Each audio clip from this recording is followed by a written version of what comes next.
kadib markii dhawaan soo baxeen warar ka hadlaya dowladda Soomaaliya oo shirkado shisheeye la galaysa heshiisyo shidaal baaris ah kuwaas oo kamid yihiin kuwa dowladii hore Maxamed Siyaad Barre heshiisyo la galay ayaa waxa aragtidiisa wax ka weydiinay mid kamid ah khibrada Soomaaliyeed ee xagga kheyraadka dhulka iyo batroolka oo wax ka dhiga jaamacad ku taala magaalada Cape Town.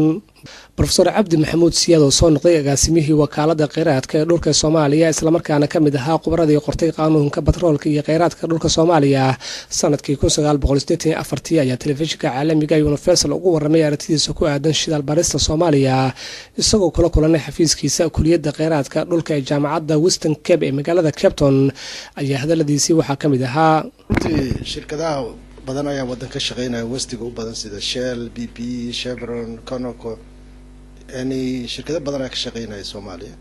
sharciga lagu dhaqayo waxa waa sharciga la sameeyay 84 wasaaradda macdanta biyaha ay sameysay. sharcigaas oo ilaa hadda kan runtii adduunyada laga aaminsan yahay maadaama dagaalada ay dhaceen wax horumar oo laga sameeyay ma jiraan. ficnaaleena shirkadahaas aan sheegayo kulligood soo noqdaan laakiin sidii ku soo noqonaya ayaa problem ka taagan yahay. noocyo badan oo sharciyo badan oo la isku dayay waagii ku meel gaarka ay ahayd Soomaalidu oo dagaalada ay jireen wadanka qaarkood waxay isku dayeen xataa sharciga hore inay bedelaan. su-aasha meesha tan waxaa waaye dowlad ku meel gaar sharci ay sameysay ma aqaan waxaan maqlay xataa dowladda ku meel gaarka dhul dad iska lahayn dad kala siiyeen marka ma aqaan seen noqon doonto. waxaa kale oo ka hadlay baahida loo qabo in la helo aqoon-yahano Soomaaliyeed iyo dad aqoon durugsan u leh kheyraadka dhulka iyo batroolka si loogu faa'iideysto hantida qaranka leeyahay. Soomaaliya ma qabna hadaan anaga dad aqoon-yahano hawshaas runtii si fiican u yaqaan dad yahay jiraan waa dad yar. shirkadaha ajnabiga adduunka ayaga ka shaqeysto laakiin shirkadii heshiis in la galo waa sharci lagu dhaqana la sameysto waay.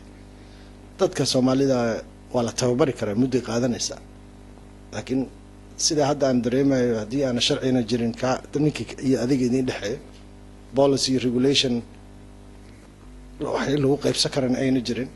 dhibaatada kale ugu weyn oo jirta meesha waxa way ma jiraba ma resource beer la beerayo xilligan.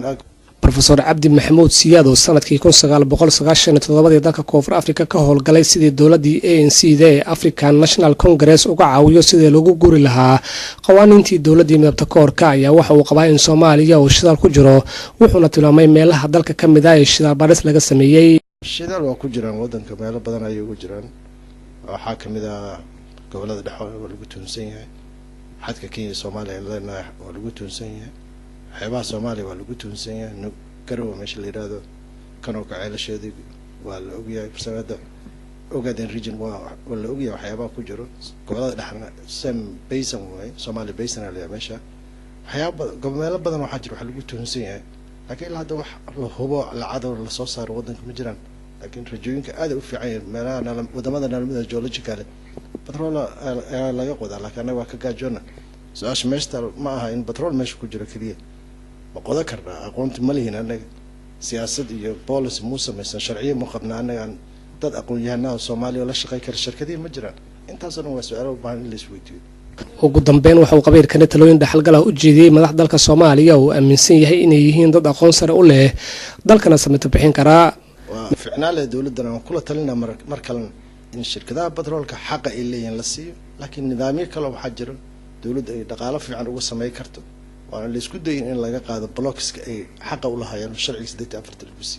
Maxamed Muuse Nuur, Universal TV, South Africa.